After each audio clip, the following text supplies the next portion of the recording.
All right, another episode of Bet the Beach coming your way right now. My name is Chris Turk. Thank you very much for joining me. On the show tonight, kind of a different episode. We have an interview with AVP and Beach Pro Tour professional Logan Webber.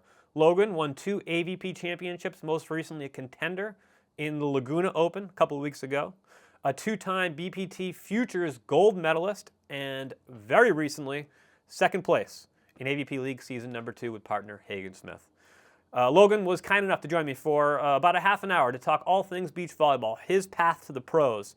We talk his thoughts on the AVP League and his season in 2025. Nobody had a better season on the men's side, I think, than Hagen and Logan. We talk about their plans for the fall and their plans for next season as we start turning our attention to 2028, the LA Olympics. And we also talk the shove before the shove. If you're not familiar, stick around. John Hyden versus Taylor Crabb, 2022, AVP Fort Lauderdale, the shove before the shove. Nobody had a closer front row seat than Logan did. An awesome episode, an awesome interview with Logan, so stay tuned. We'll bring you that right now.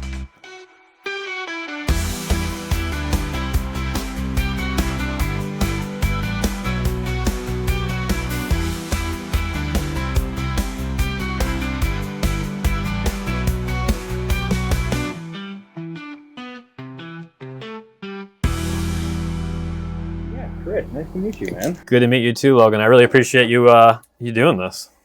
Yeah, dude, of course. It's funny. I was just looking back through some of your Instagram before we hopped on here, and you might do the best job out of just about anybody of actually like knowing what's going on.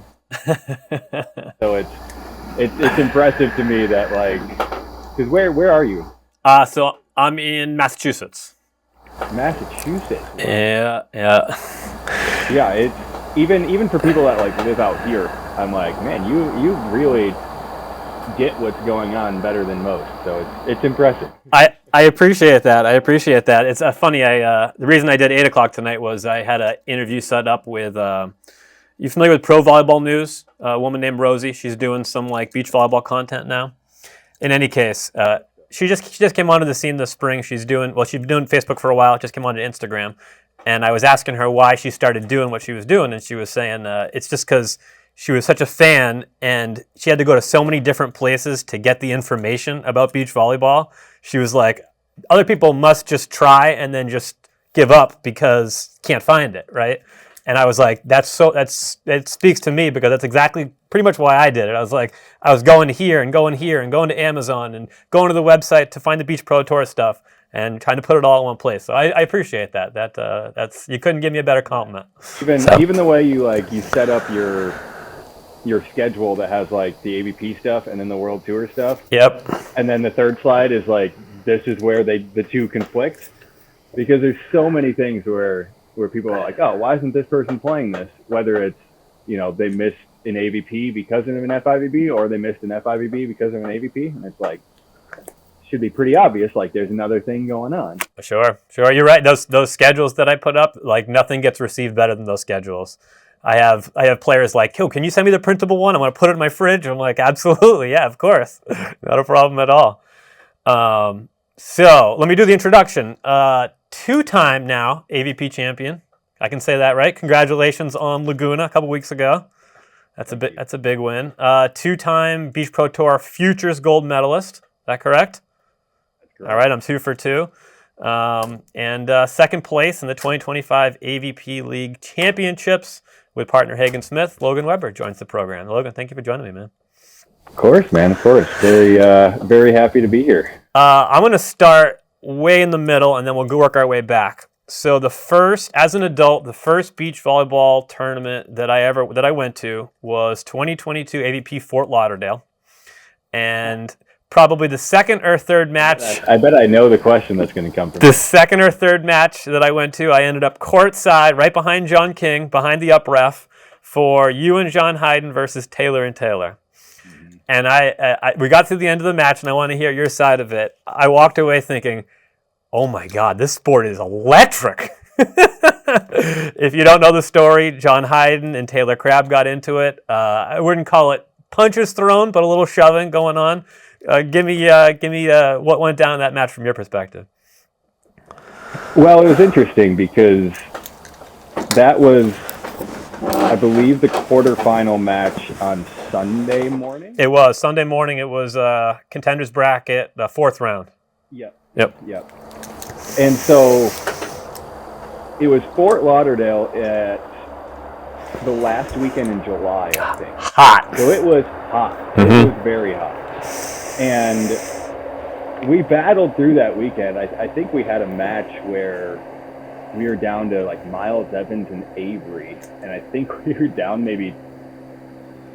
by a lot at the end of either the second set or the third set, something like that. We ended up coming back and winning that match. And I think that maybe got us to Sunday. Mm-hmm. And we were both I was pretty tired. Oh, yeah. Because even playing with John, the craziest part about playing with John is I still got served every single ball. Yeah.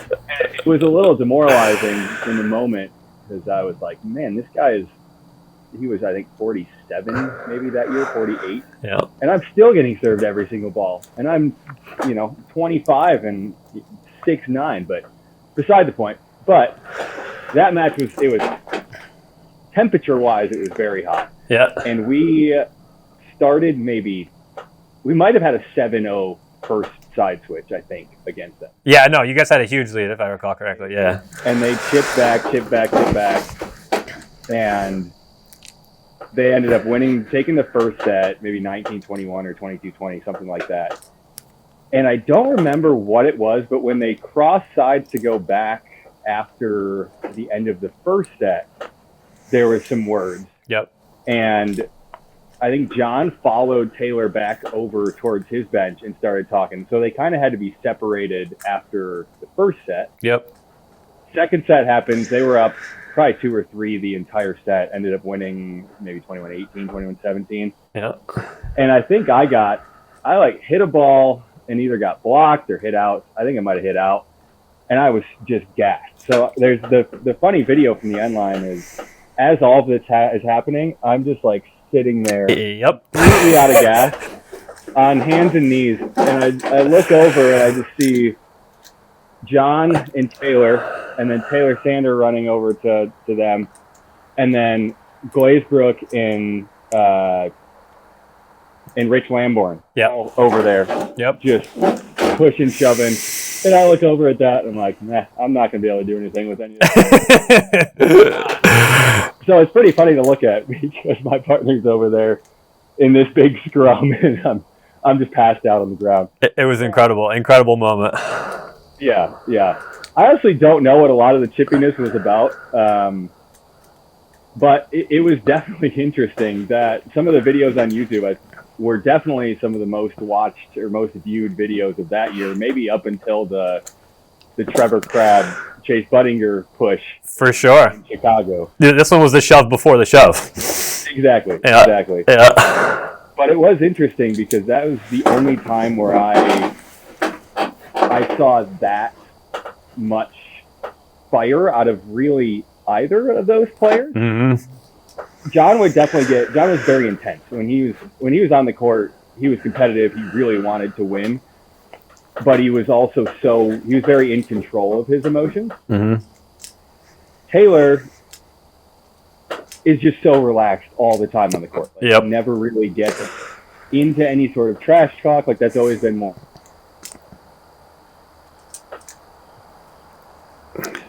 So I never really asked John if there was any sort of backstory to what happened through all of that.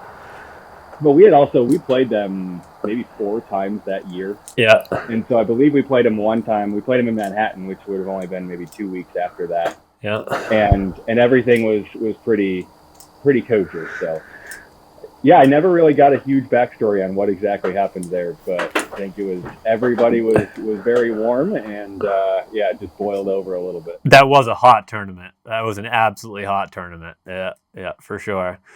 All right, let's go back. You're from Grand Rapids. So the question I'm sure you've gotten a million times, how does a guy from Grand Rapids end up on the beach? So it looks like you used to go to head over to the lake and play. I read that you used to play with your sister when you were younger. That's correct. All right. So I have a sister. She's 2 years older than me, and she played indoor since she was maybe 7th grade. Mm-hmm. So I used to just kind of get dragged around all of her indoor tournaments when she played. She played club and for school and everything. So I started getting dragged around to all of those, and eventually the club team that she was playing for, the owner of that club, his name's Dave Vandermeer. He's one of the head refs for the AVP now. Mm-hmm. But Dave would run tournaments in Holland, Michigan, basically under the same banner as the indoor club that my sister played for. So my mom talked us into going and playing with each other in one of Dave's tournaments out in Holland, and I was probably 14 years old at that time, and we played 2 or 3 that year together. I started playing with another boy from the east side of the state who was my age, who was, I think his dad was a indoor girls coach on the east side as well, so he kind of had a similar background. And we played, we played under 18 division for a whole year, and then moved up to men's B, and then once we would get comfortable in men's B, we moved up to A, and just kind of kept progressing that way. But it was basically, there'd be 3 tournaments a month, one in Holland, Michigan, one in Muskegon, Michigan, and one in Grand Haven, Michigan. And then the Michigan tournaments would have an off week every month, and so I would drive down to North Avenue Beach in Chicago and play whatever tournament was happening down in Chicago. Cool. And that was basically all I did until I graduated college. I played indoor in college. So that same club team that my sister played for ended up starting a boys club when I was a junior in high school. Mm-hmm. So I played football all 4 years of high school. I actually played ice hockey for 7 years growing up. Mm-hmm. So I was already into a lot of sports, and once they started a boys team, I stopped playing high school basketball and did that in the winter. Played 1 season and sent this really crappy 90-second highlight reel to a bunch of coaches, and one of them was a coach at Cincinnati Christian University, which was a very tiny little NAI school. The whole school actually shut down now. So Yeah. I have a degree from school. It doesn't exist. Yeah. But luckily, I've never had to use my degree. Accounting, right? I think I saw it, yeah. Yeah. Yep. Accounting and biblical studies, a double major. Oh, wow. But yeah, played 4 years of indoor there, but honestly played more sand in Cincinnati than I probably did indoor, even though I played indoor for school. But Cincinnati has a couple amazing indoor sand facilities down there, Grand Sands, and then there's one called Setters.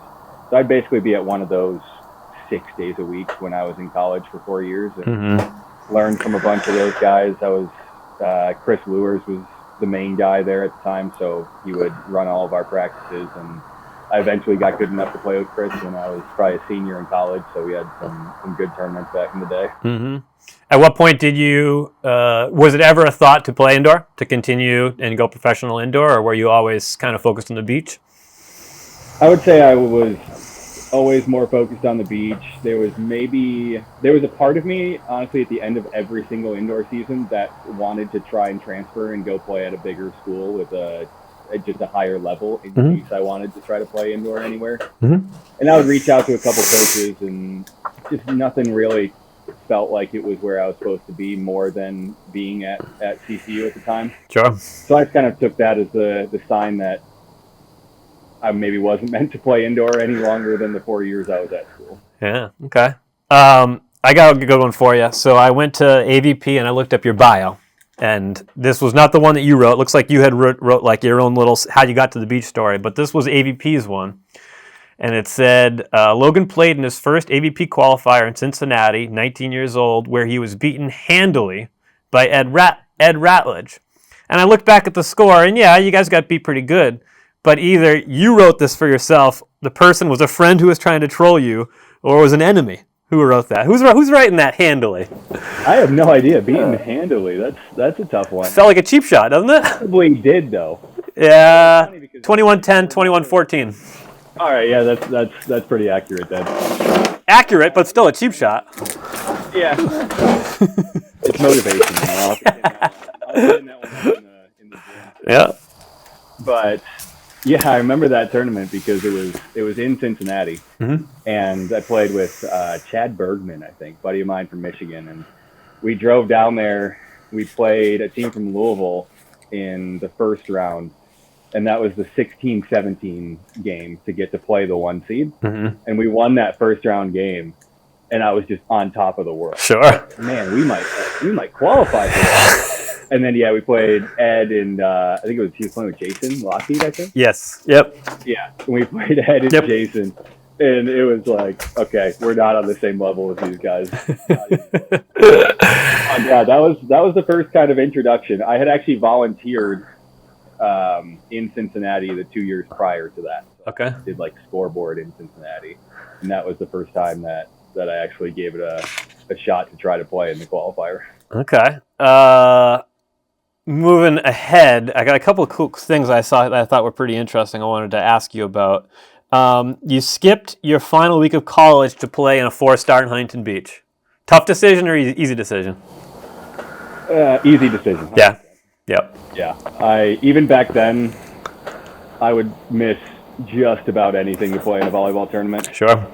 And it turned out to be the right choice because that ended up being the first thing that I'd ever really qualified for. So David Ryan Vandermeer and I ended up qualifying in that tournament, which ended up being an entire year before I would actually qualify for my first AVP. Mm-hmm.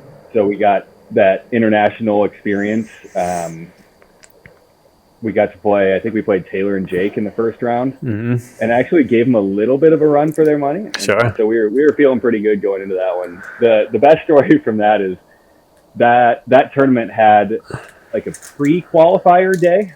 So the FIVB allowed more than the usual amount of American teams to play in that tournament. But there was, I think Tuesday, there was a single qualifier match that was just all of the American teams because they had to whittle it down to fewer American teams in the qualifier. Mm-hmm. And day one, they didn't give out a jersey for like the American qualifier. Yeah. And so our whole goal going into that tournament was we just got to win just one pre-qualifier match, and we get an FIVB jersey. Got to get the jersey. And we were so stoked when we knew we got the jersey. And so our goal for the qualifier day was like, all right, if we can win again, we get another jersey. Mm-hmm. And we were so stoked about getting another jersey. So we qualified, and we showed up for our first match, and we had read the handbook that was you get a jersey for the qualifier day, and then you get a jersey for each day you're in the actual main draw. Mm-hmm. And so we showed up, and we purposely didn't bring our previous day jerseys. Mm-hmm. So we're warming up on the court. We're playing Taylor and Jake, who had no idea who we were. Like, we hadn't done anything at that point. Sure. And it gets to be 10 minutes, and the ref's like, hey, you guys got to put your jersey on. And DR and I are like, well, you didn't give us our jerseys yet. Yeah. And the guy was like, oh, you gotta wear yours from yesterday. And we're like, that's not what the handbook says. Check the handbook. And so they delayed the start of the match by like 5 or 10 minutes. And I just remember Jake was so mad because he just wanted to play us, get this game over with, and move on to the next round. Of course. We ended up playing, I think, until the technical timeout of the first set without jerseys because they just had to start the match. And eventually somebody ran over and like handed us new jerseys because they had to print the USA stuff on them. Yeah. But we were pretty stoked that we held out long enough to get our second jersey. You still have them? You keep them? Yeah, they're on a different wall. They're not on the wall behind me, but those are two that I've kept. Yeah. It seems like in the life of a professional beach volleyball athlete, there's a lot of those milestone moments where you think you've arrived, you get the reality check, and then you think you've arrived and you get the reality check. What was your first tournament you played in, win you had, where you were like, oh no, I can compete at the highest level here? Oh, that's a tough one because there's always, every time you climb some mountain, there's always the next mountain. Sure. And I don't know, honestly, I think I'm still kind of looking at the next mountain. Mm-hmm. I think doing well in Chicago this year and being able to beat both Olympic teams again in normal beach volleyball conditions, I think that was pretty big for me. And because we beat them a couple times in league, but you beat Andy and Miles twice and Chase and Miles 3 times, right? Yeah, yeah. That's a heck of a season. Yeah, yeah. I think a part of us, at least part of me, the first couple weeks of the league, we didn't really know what we were playing for, like what the stakes were for the regular season. And also it's indoor, super controlled conditions. It just wasn't, it didn't feel necessarily like we beat them at their best. Sure. And then for us to repeat that in Chicago when there was a lot of money and like those games were very important. They were outside. It was normal conditions. I think that was a big one for me, knowing we finally have some bit of consistency to beat the top teams, not just once, but a handful of times during the year. Sure. So that was a big one. We're still trying to find that in actual World Tour events. As good as our AVP season was this year, our World Tour events so far have been equally as bad as the AVP was good. Mm-hmm. So it was great to have the balance of the AVP and kind of just put our mindset towards those events. But at the same time, it's still trying to figure out a way to kind of transfer that to playing World Tour events as well. Mm-hmm. Just while we're talking about that, looks like you guys are on the entry list for the challenge in the Philippines coming up mid-October. Is that correct? Mm-hmm. You guys plan on playing that? That's what's up next for both you guys? Yeah. So we'll go down for Newport, see if enough teams don't end up showing up for that. Mm-hmm. There may be a 5% chance we get into Newport, not very high. Mm-hmm. So we'll do that. We'll go to Philippines. Also on the reserve list for Cape Town, so we really have no idea what to expect from Cape Town right now, mm-hmm. because very far away, pretty close to world champs, but I think we're 15 or 16 teams out on the reserve list right now, so we're way down there. Gotcha. But also Mexico this week dropped 12 or 13 teams on Monday before the tournament, so yep. We'll see. We're keeping our options a little bit open to try to make that Philippines to Cape Town trip, which is an absolutely ridiculous trip to try to make. A lot of airtime there. Yeah, but the points for just being in the qualifier of an Elite 16 are good enough that it'd be worth making the trip down there. Especially at this point, it's kind of the end of the season, so it's like let's push through and 2 or 3 more weeks. We'll do probably the Futures event in Pompano, and then maybe a Futures event in Africa the following week. Yep. And then we'll shut it down mid-December. Is that the name of the game now? Is just trying to grab as many points as you can, so as you start to look towards the next season? Yeah. We just had a pretty bad run in the start of the FIVB season. Mm-hmm. And so we ended up losing a lot of points and therefore weren't able to get into a lot of the Elite 16s that happened, both the Brazils, some of them at the end of the year here. So, yeah, just try to claw back some points so at least we know that we're for sure into the first couple challenge events, and if we could maybe squeak into a couple Elite 16s at the start of the year. Just nice to have like a sure schedule, because right now with our points, we don't really even know if we'd be in to the qualifier for challenge events if everybody plays. Gotcha. So then you're holding off buying flights and doing everything else, and you're not really sure if you're going to play, and then all of a sudden, 8 days out, a couple teams drop, and it's like, oh shoot, now we're in, now we got to go, and it's last second planning. Or it's a grind, huh? Yeah. In 2020-ish, I think I heard it on Sandcast, you went down to Florida and trained with Phil and Nick. Is that correct? Mm-hmm. Tell me about that experience. How'd that come about? What was your day-to-day like? And I just want to hear about what that was like, because it's an experience that not a lot of people get. Yeah, well, kind of how I got there. During COVID, I ended up somewhat impromptu moving back to Michigan. Mm-hmm. So I was living out in California. I moved out here fall of 2018. I actually lived with Mark Burek for 2 years. Mm-hmm. And during COVID, very impromptu, moved back to Michigan, worked a security job at this factory in Grand Rapids for maybe 6 months during 2020. And at that time, Andy was down in Florida.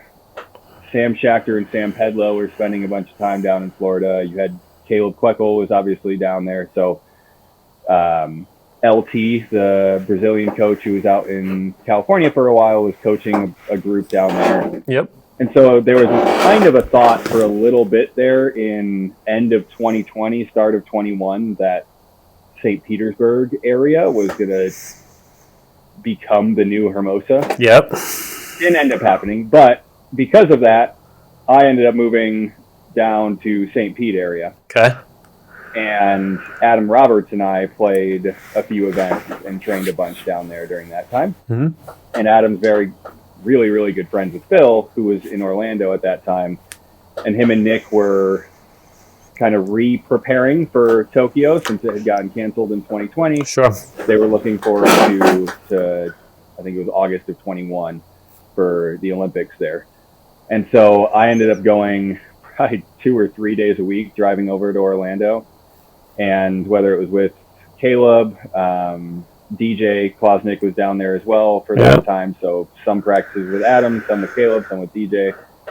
And yeah, practiced a bunch against Phil and Nick. I think the biggest takeaway I had from that, one, Phil is the single most humble person I've ever met in my entire life. Yeah. Like, do you understand that you're the best player ever? Yeah. We stopped at his house when I was with Adam. Adam pulls this drawer open from a cupboard in his living room, and it's just all of his World Tour events. Yeah. Drawer. It's wild. Yeah. Yeah, super, super nice. The first practice, first time I met him, I told him and I told Nick and I told Jason Lockheed, who was coaching him at the time, and I just told him, this is obviously y'all's practice, but if you see anything, please tell me. Sure. Coach me if you see anything and you want to. And they were very super generous, very kind and humble for me, who hadn't really done anything at that point. So I was super grateful to be able to just learn from them and also get to consistently train against a team of that caliber. Sure. I started to learn what works consistently and what I need to stay away from, because it was easy at that point. I had qualified for a couple main draws, and we'd end up playing a really good team to start, and I would maybe side out 3 or 4 balls in a row, and then they'd go at my partner a bunch after that. Mm-hmm.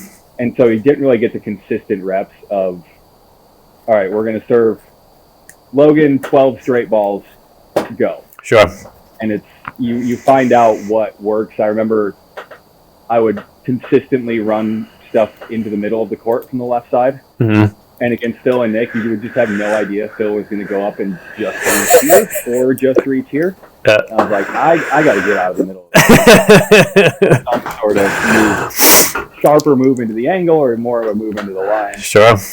And that was when I realized that super high level beach volleyball is way more swings and high hand swings than it is shots. Mm-hmm. I think that was probably the biggest thing I picked up on practicing against them all the time, was just I got to take more chances hitting the ball and less shots, because people become so fast and the blockers are so big. That's why World Tour level, unless you were watching in 30-mile-an-hour winds today in Mexico, World Tour, it's just so many high hand swings. Sure. That was the first time where I really got the full taste of what the execution of that looked like. Cool. Yeah, it's just simply a great experience, especially against two guys that are still playing at the highest level and preparing for the Olympics. So how do you say no to that? How'd you like St. Pete, by the way? How'd you like the area? It was good. It's not Hermosa. Yeah. Well, what is, right? Yeah. Time I was there because we were able to play a bunch of tournaments, because Florida was the only place that had tournaments. Mm-hmm. We were able to practice consistently. We had a coach, a good training group. So for the time I was there, it was great. Gotcha. All right.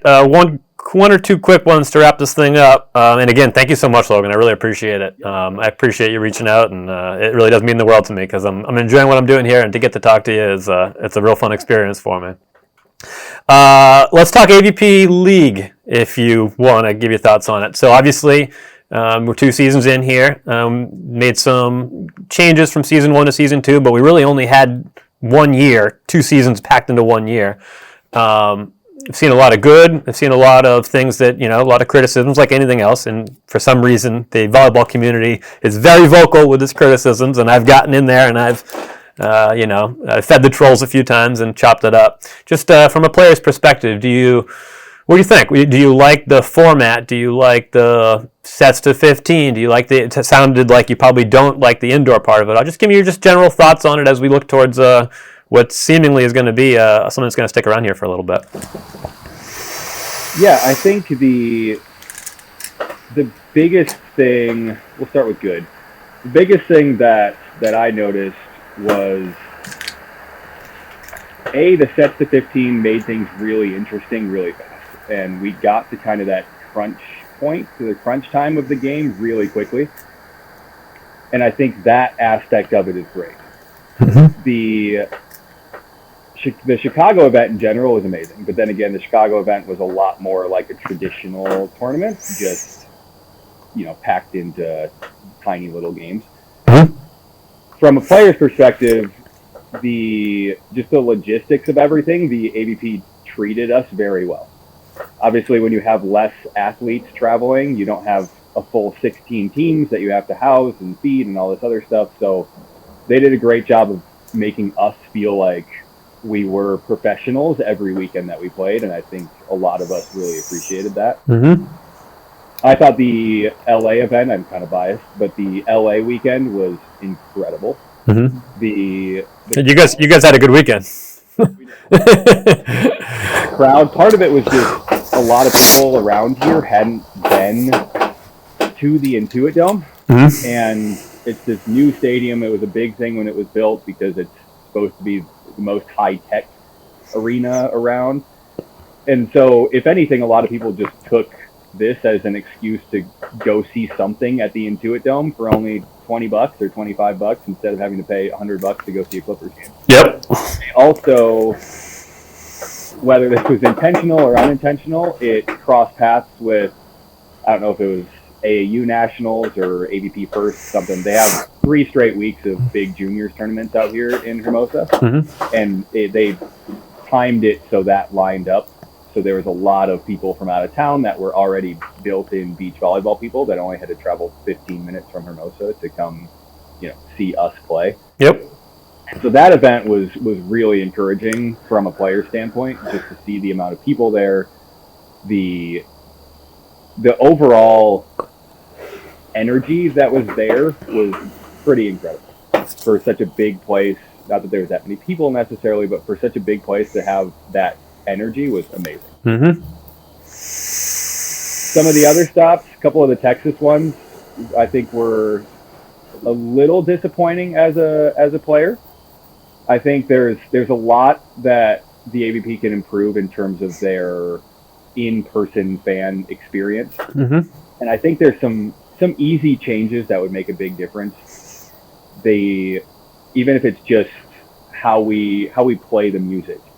One of the things when I was sitting there watching was, if the music's at a constant volume the whole time, you almost miss the fact that plays are happening. Mm-hmm. When we play, so King of the Court events have always been, in my opinion, the most well-produced from an in-person fan experience. For sure. And it's not necessarily just because some of the stops, they build these really cool stadiums and have this big light show and all this other stuff. Tall, too. I like you're hanging over the court. I love that. It definitely helps, but I think part of what they do well is when the play is happening, everything's very quiet, and it kind of feels like you're on the edge of your seat waiting for the ball to hit the ground. Second the ball hits the ground, it's music and DJ and the guy announcing. The second the ref blows the whistle, all that stops, and you're kind of on the edge of your seat again. Yep. There was one point in LA when I was sitting with my buddy up in the stands watching, and 3 or 4 points had gone by, and I didn't realize that the set had started. Yeah. Because there wasn't that anticipation kind of riding on every single point. So I think there's some small adjustments that they could do that would really enhance the in-person experience. Obviously, I didn't get to watch. I shouldn't say that. I watched back a decent amount of the broadcast.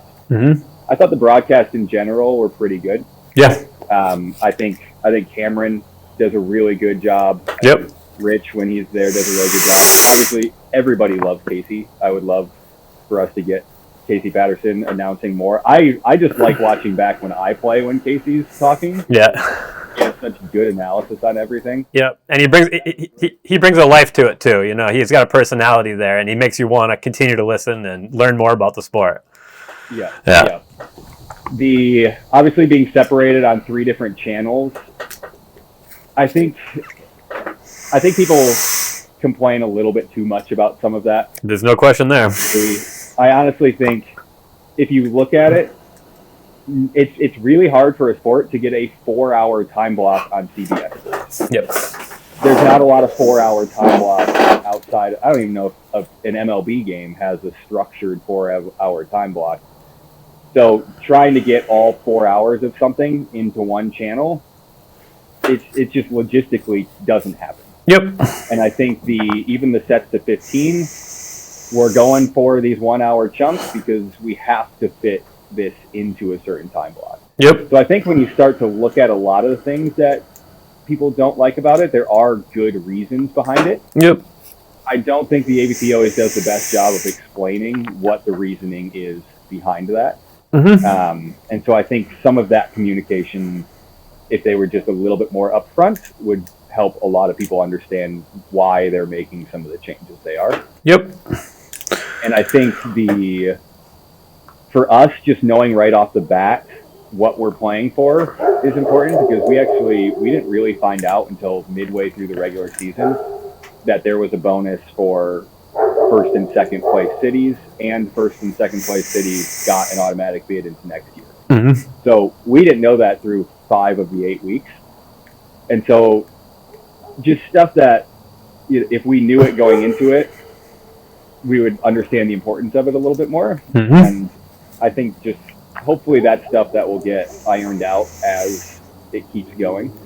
Yep. But overall, I mean, obviously we had the best AVP season that we've ever had. So from that perspective, I loved it. For sure. Last fall, when we didn't get in, to be 100% honest, I paid almost no attention to it. Yeah. It was too easy to not pay attention to it. Yeah. Yeah. And so I do think that aspect improved this year, because I think they did a good job of, once we kind of started figuring out what some of the storylines were later in the season, they did a really good job of explaining what needed to happen for this team to go here and this team to go here. And I liked that aspect of it. I thought they did a lot better job with that this year. Yeah, I'm with you. And from a fan's perspective, I think similar, not complaints, but similar productive stuff is communication.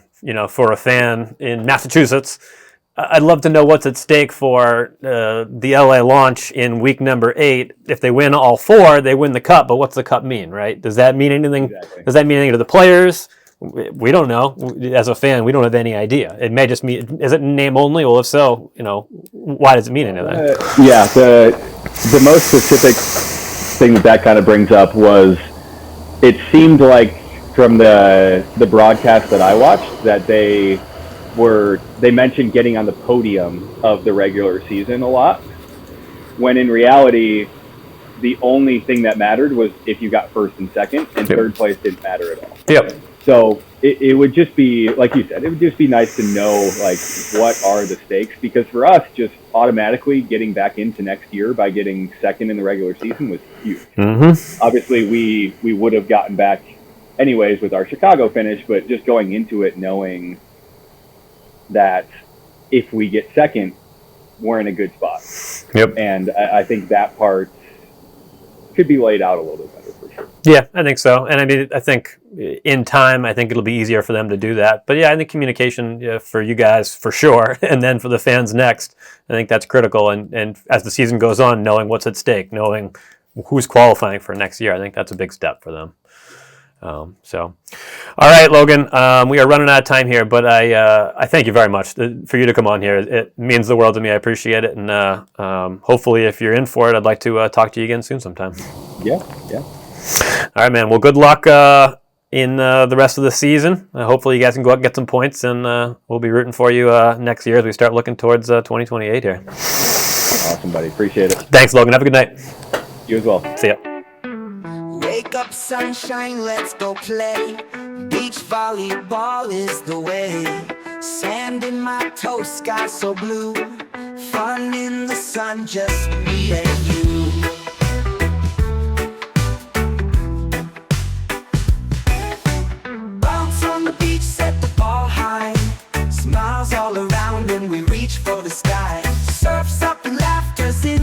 breeze. Join the podcast if you please. Hagen, watch us fly. Under the sun we feel so high. Spike and serve, hear the cheer. Every day is summer here.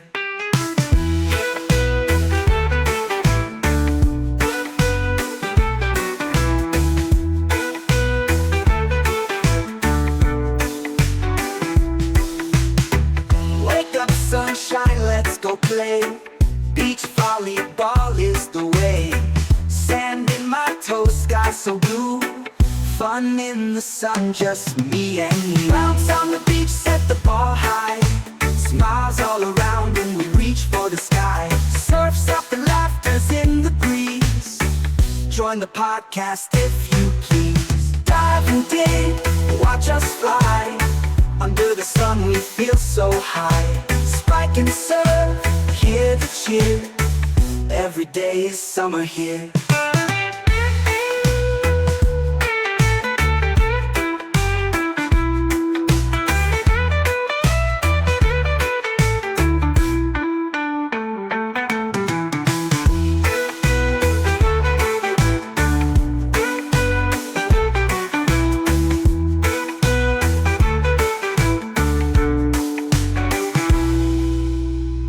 Dive and dig, watch us fly. Under the sun we feel so high. Spike and serve, hear the cheer. Every day is summer here.